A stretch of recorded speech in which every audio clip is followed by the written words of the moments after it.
Maalaala mo kaya ang sumpa mo sa akin na ang pag-ibig mo ay sadyang di magmamali.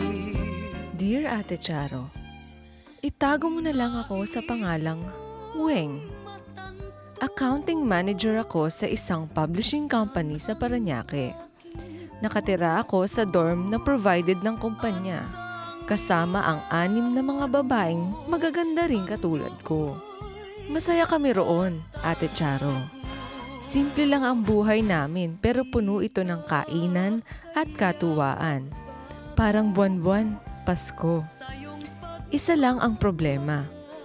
Mahirap mang paniwalaan pero lahat kami ay walang love life. Oo, Ate Charo, tama ang narinig mo. Puro trabaho, telenovela at tawanan ang takbo ng buhay namin.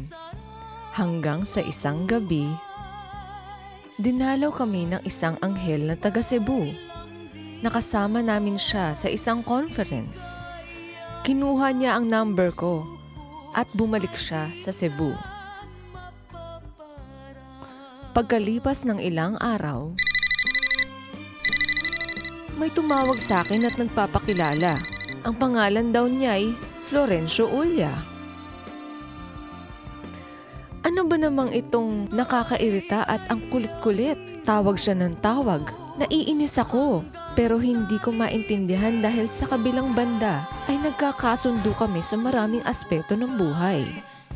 Di ko namalayan, 1 oras na pala kaming nag-uusap. Araw-araw na kaming nag-uusap habang ako'y nakaupo sa isang upuan na kalaunay tinawag na love chair. Ay di na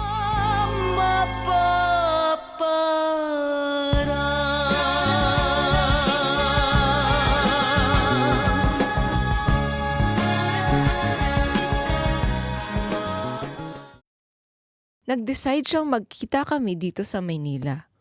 At nang magtagpo kami, You're just too good to be true. Can't take my eyes off of you. You be like heaven to touch. I wanna hold you so much.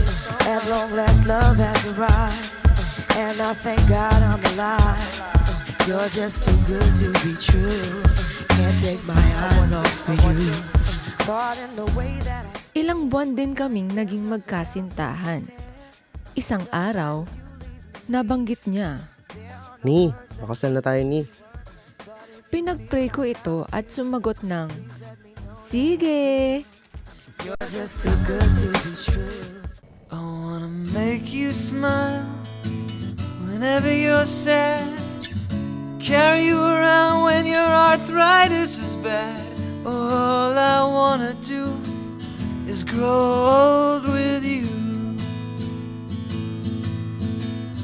I'll get you medicine when your tummy aches.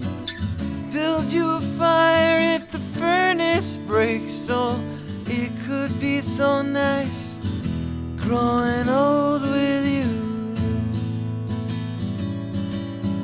I'll miss you, kiss you, give you my coat when you are cold.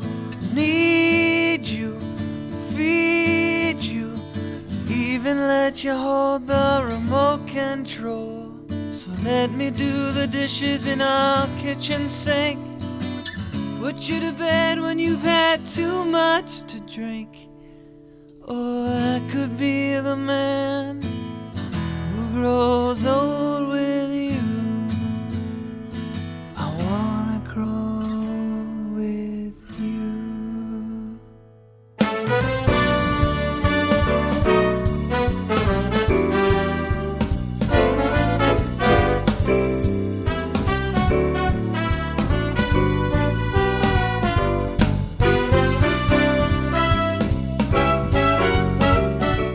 Looking back, si Lord ang nagplano ng lahat ng ito.